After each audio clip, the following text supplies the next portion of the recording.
mbona wapata raha kwenye malaika ya ndugu yako?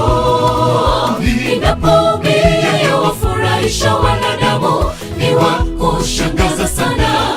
Nilipopata maumivu hamkunifariji mimi, wengine walisubiri nife mimi, na kisha waliposti walivyonipenda.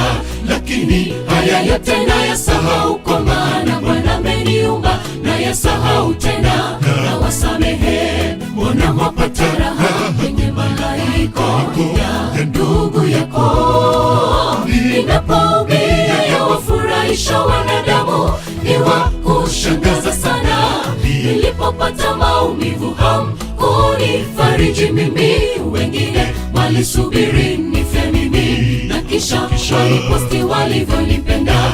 Lakini haya yote nayasahau, kwa maana Bwana ameniumba, nayasahau tena, na wasamehe. Nimewasamehe wote walionitendea mabaya, na tena sina kinyongo kwa walionitenda kwenye ndoa, hata kwenye biashara. Sio mwisho wangu, bali umekuwa mwamko mpya. Machozi yangu sasa yamekuwa ushuhuda tosha. Hakika Bwana siku zote mwema. Nitainuka tena nitanawiri, moyoni mwangu sina kinyongo. Hakika nimewasamehe, nimewasamehe wote walionitendea mabaya, na tena sina kinyongo kwa walionitenda kwenye ndoa, hata kwenye biashara. Sio mwisho wangu, bali umekuwa mwamko mpya. Machozi yangu sasa yamekuwa ushuhuda tosha. Hakika Bwana siku zote mwema.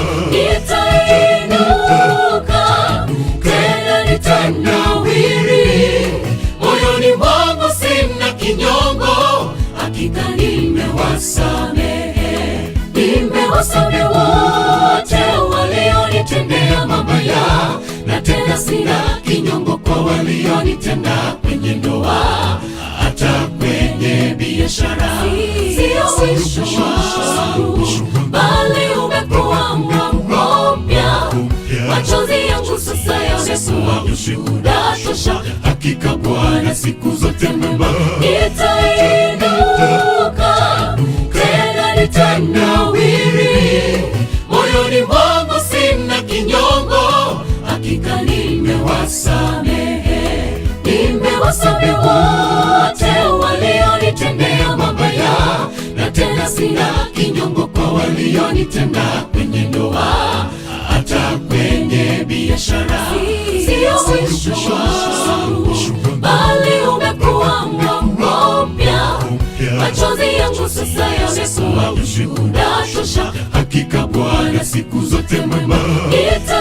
Nitainuka tena nitanawiri, moyoni mwangu sina kinyongo. Hakika nimewasamehe.